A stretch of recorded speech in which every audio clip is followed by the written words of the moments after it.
we think we're getting used to it. We are firmly convinced that man can adjust to anything. To a degree, man can adjust to anything that is real. Man can adapt himself to all inevitables, because inevitables arise in nature. But man cannot always adjust himself to his own stupidity.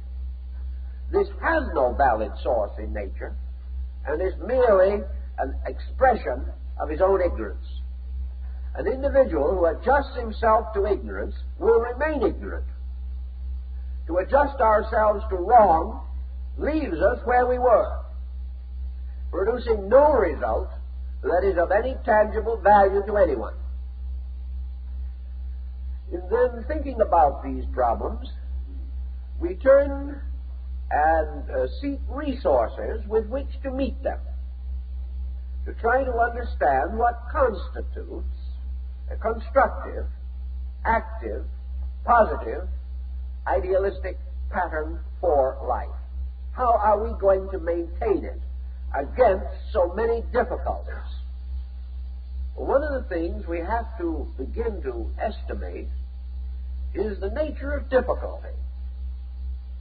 Most of the difficulties that we are in are directly due to the person we are. Man makes his own difficulties. He doesn't realize this, and to a degree he appears to be able to escape the implication. He can sit down and prove almost to the satisfaction of anyone's logic that he is not the cause of his troubles, that his neighbors are the cause, that his world is the cause, that high taxes are the cause. But actually, the individual is responsible for his own total degree of integration. Actually, taxes are not the cause of his worries or his fears. World conditions are not the causes. The real cause is in the bridge of his own mind. The cause of his trouble is his own attitude toward these problems. If he hates them, he is in trouble. Now, he may say that the thing he hates deserves hate. It may, theoretically, but he cannot afford to hate. It is too dangerous. And nearly always, hatred rises from shallow, inadequate estimation of facts. It is very difficult to understand things and hate them. We may understand them and regret them. We may understand them and hope that we can change them. We may understand them and realize that they arise from a condition of human collective consciousness which is not adequate. We may observe that too much of our living is from the level of childishness rather than from the level of maturity. These things may become obvious to us, and we may find certain individuals particularly and devastatingly ignorant. We may also observe that the untutored and untrained person lacks the capacity for judgment and kindness and thoughtfulness. But out of the entire thoughtfulness which we have used, comes no longer an attitude of hate, but almost a sense of compassion, a great sympathy, a constructive sorrow for the misfortune of another person whose limitations make it impossible for him to see more correctly than he does. We gain from this a desire to help rather than a desire to condemn. And the moment the instinct to criticize is transmuted into the instinct to help, we are beginning to move onto a positive foundation. Anything that deserves criticism needs help. As long as we approach it on the level of criticism, we will not help. Some people, of course, insist that criticism is a help. But unless it is an essentially constructive approach, unless this criticism is backed by a tremendous depth of understanding and a practical solution to the problem. It merely compounds the dilemma.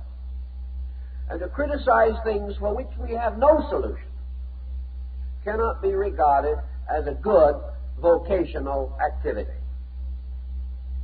Thus, in the understanding which we develop, our tremendous hatreds and our intensities gradually disappear.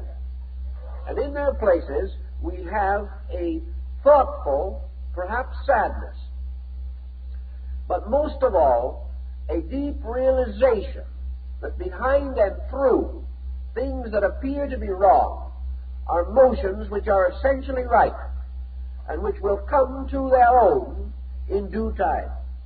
In any way that we can help these motions to come true, we are available. But mostly these constructive motions require a very great degree of personal composure. And when this is lost, the constructive motions are also lost. To then approach this problem, we have to build a philosophy of living, a concept of life that relieves us from the need to condemn. We must find a way of internal adjustment that permits us to recognize error and regret it, but not to be confused by it. Also, we must reach a degree in which every misfortune that approaches us becomes a challenge to greater adequacy on our own part. So-called reverse is not dilemma, it is challenge. It is an opportunity to be bigger than we are in order to meet a problem greater than we have previously known. Every problem is an opportunity for the individual to release solutional power from within himself. Locked within each of us is a potential we know very little about. With every faculty that we now know alert, we are using only a small fraction of our potential life availability. We have at hand countless resources which we do not even know exist because we have never directly required them to exhibit themselves. We've never called upon them. If then, instead of blocking the mind with negations, we permit a challenge to release its own solution from ourselves, we shall observe that we have much greater solutional power than we have ever known. Once, however, we have admitted a kind of defeatism, the moment we have set ourselves in a crystallized pattern of negation, we lock our lives from the solutional energies within ourselves. Once we have closed our minds to good, or to optimism, or to adjustments, once we have admitted defeat, once we have become cynical and critical, we are no longer concerned with doing anything well. The only thing we are concerned with is how badly someone else is doing it. We have no sense of being able to step into the situation and solve it. We have perhaps no incentive to. If we happen to dislike the individual in trouble, we hope his trouble gets worse. And when everyone's troubles get worse, the whole world becomes more confused, and our probabilities of happiness are further diminished. If then we are confronted, as each of us is today, with a problem almost involving our own sanity, it is very important that we recognize the possibility of further solutional resource within ourselves. We have to realize that man is equipped to meet any natural emergency. He is able to solve the problem of his own survival if he will cooperate with the pattern